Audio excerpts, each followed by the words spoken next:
17వ సంవత్సరంలో బాప్తిసం తీసుకోవాలని ఆశ కలిగింది. మా నాన్నగారు వాళ్ళు అన్నారు, ఆటంకం, వెళ్ళు చర్చికి ప్రార్థన చేసుకో, బాప్తిసం తీసుకోవద్దు, బాప్తిసం తీసుకుంటే నీకు ఉద్యోగం రాదు, ఇట్లా కండిషన్ పెట్టారు.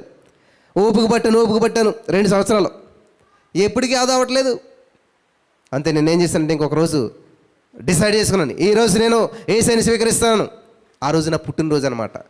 ఈ పుట్టినరోజు కన్నా ఆ పుట్టినరోజు ముఖ్యమని చెప్పి నైట్ 11 గంటలకు నేను బాప్తిసం తీసుకోవటానికి డిసైడ్ అయిపోయాను.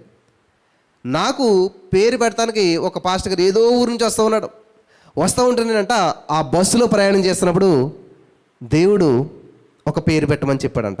ఏమిటా పేరంటే, అసాధ్యాలను సుసాధ్యం చేసినటువంటి వాడు ఒక ఆయన ఉన్నాడు బైబిల్లోను, ఆయనే యెహోషువ. ఆయన వచ్చి ఆ పేరు పెట్టాడనమాట. నీ పేరు తెలుగులో అయితే యెహోషువ, ఇంగ్లీష్లో అయితే జోషువా. ఎందుకని ఈ పేరు పెడుతున్నానంటే, అది అసాధ్యం అనుకుంటారు, అది ప్రతికూల పరిస్థితి అనుకుంటారు, ఆ విషయంలో ముందుకెళ్తాక ఆటంకం అనుకుంటారు. కానీ అటువంటి విషయాల్లో దేవుడు నిన్ను నిలబెట్టి విజయం ఇస్తావన్నాడు. హల్లెలూయా.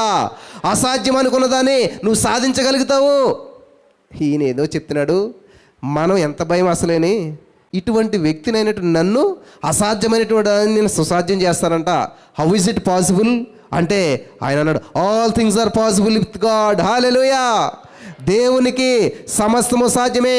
దేవుని నమ్ముకున్న వారికి, దేవుని మీద ఆధారపడిన వారికి అసాధ్యమైనటువంటిది అంటూ ఏది ఉండదు. హల్లెలూయా. ప్రపంచంలో ఇద్దరికి సమస్తము సాధ్యమేనంట. నెంబర్ 1 దేవుడు, నెంబర్ 2 ఆ దేవుని నమ్మినటువంటి వారందరికీ కూడా సమస్తము సాధ్యమే. ఆమేన్.